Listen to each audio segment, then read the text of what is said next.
હઝરત મખમૂદ શહીદ બાવાની દરગાહ ખાતે કોમી એકતાના રંગો વચ્ચે શંદલ શરીફ અને ઉર્સની ભવ્ય ઉજવણી. અંકલેશ્વર અને સુરતની મધ્યમાં આવેલ કિમ કોઠવા ગામ ખાતે સ્થિત હિન્દુ મુસ્લિમ કોમી એકતાની અનોખી મિસાલ સમાન પવિત્ર સ્થળ હઝરત મખદૂમ શહીદ બાવાની દરગાહ ખાતે તાજેતરમાં શંદલ શરીફ અને ઉર્સની ભવ્ય ઉજવણી કરવામાં આવી હતી.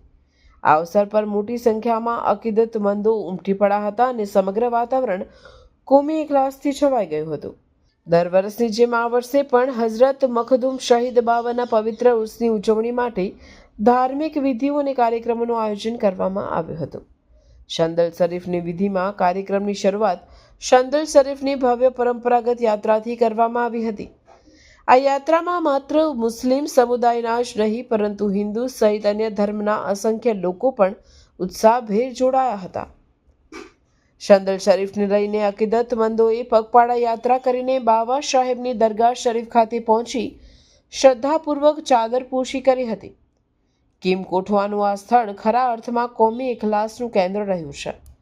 ઉર્સ નિમિત્તે એક સાથે ભાગ લીધો જેણે દેશની ગંગા જમની તહઝીબની પરંપરાને વધુ મજબૂત બનાવી હતી. આ પાવન અવસર પર ઈશાની નમાઝ બાદ મિલક જલસા, કુરાન ખ્વાની, નાત શરીફ અને તકરીર જેવા ધાર્મિક કાર્યક્રમોનું પણ આયોજન કરવામાં આવ્યું હતું, જેમાં ધર્મગુરુઓએ ધર્મ અને માનવતાના સંદેશા આપી ભક્તોને માર્ગદર્શન પૂરું પાડ્યું હતું. આ કાર્યક્રમમાં ઉપસ્થિત ધાર્મિક નેતાઓ અને આયોજકોએ જણાવ્યું હતું કે હઝરત મખદૂમ શહીદ બાવાએ હંમેશા પ્રેમ, શાંતિ અને ભાઈચારાનો સંદેશ આપ્યો છે.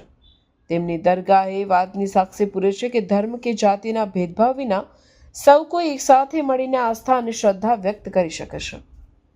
ઉર્સની પૂર્ણાહુતિ પર બાબા સાહેબના આશીર્વાદ મેળવીને અને કોમી એકલાસની ભાવનાને દ્રઢ કરીને તમામ અકીદતમંદો છૂટા પડ્યા હતા.